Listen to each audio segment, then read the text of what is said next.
كيف تصلي صلاة العيد في المنزل مع انتشار فيروس كورونا؟ بسبب إغلاق المساجد في إطار التدابير الوقائية للحد من انتشار فيروس كورونا، وفي ظل إعلان عدة دول إسلامية فرض الحظر الشامل خلال أيام العيد المبارك، أصبح أداء صلاة العيد بالمساجد والساحات أمرا مستحيلا. ولأن ديننا الحنيف من أهم مقاصده اجتماع القلوب ونشر الفرحة والبهجة بين المسلمين، فشرع الله تعالى الاجتماع في كثير من العبادات ومنها صلاة العيد. من هنا تساءل الكثيرون عن كيفية أداء صلاة العيد في البيت في جماعة مع الأسرة أو منفردة دون مخالفات أو أخطاء. في هذا الفيديو القصير سوف نتعرف بإذن الله تعالى على الأمور التالية: مشروعية صلاة العيد في المنزل، ماذا تفعل قبل الصلاة، وقت صلاة العيد، كيف تصلي صلاة العيد في المنزل وكيف يصطف أهلك للصلاة، مخالفات احذر أن تقع فيها.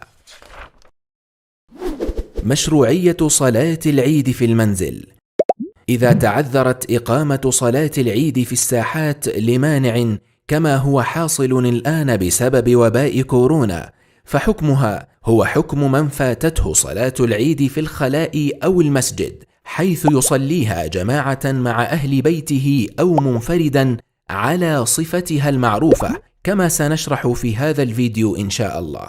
ويدل على ذلك فعل أنس بن مالك رضي الله عنه، أنه إذا فاتته صلاة العيد جمع أهله وبنيه، ثم قام عبد الله بن أبي عتبة مولاه فصلى بهم ركعتين يكبر فيهما كصلاة أهل المصر وتكبيرهم.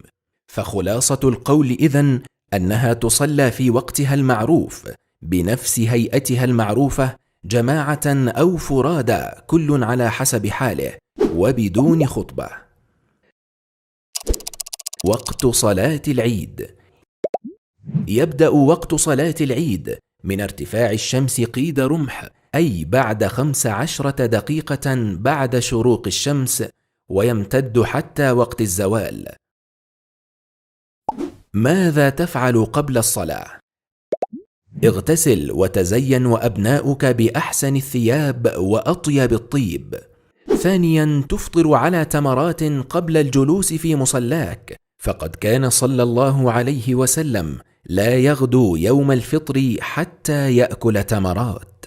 ثم اجلس أنت وأهلك في مصلاكم بالمنزل وكبروا بصيغة التكبير المعروفة، وذلك حتى دخول وقت الصلاة، ثم تقطع التكبير وتصلي صلاة العيد. كيفية صلاة العيد: إذا جاء وقت الصلاة تصطف أنت وأهلك للصلاة دون إقامة، ثم يتخذ الإمام حاجزا من جدار أو ما شابه، وتصطف الأسرة خلف الإمام حسب كل حالة، وذلك على النحو الموضح أمامك على الشاشة.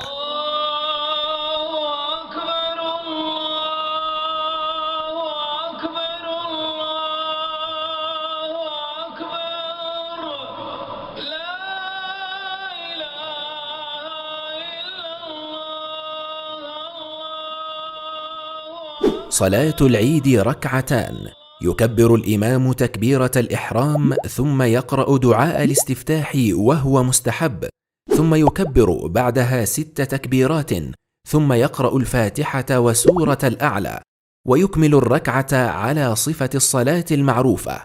وفي الركعة الثانية يقوم فيكبر تكبيرة الانتقال، ثم يكبر بعدها 5 تكبيرات، ويرفع يديه مع كل تكبيرة، ولا يتعجل في التكبير، بل يكبر الله ويسبحه ويحمده بين التكبيرات، ثم يقرأ الفاتحة وسورة الغاشية. ويمكنه أيضا أن يقرأ في الركعتين بسورتي قاف والقمر، ثم يكمل الإمام الصلاة ويسلم، ولا يخطب خطبة العيد، فليس لصلاة العيد بالمنزل خطبة. مخالفات احذر أن تقع فيها: لا تكتمل فرحة العيد إلا بطاعة الله تعالى وأداء ما أمر به وشرع. ومن يطع الله ورسوله فقد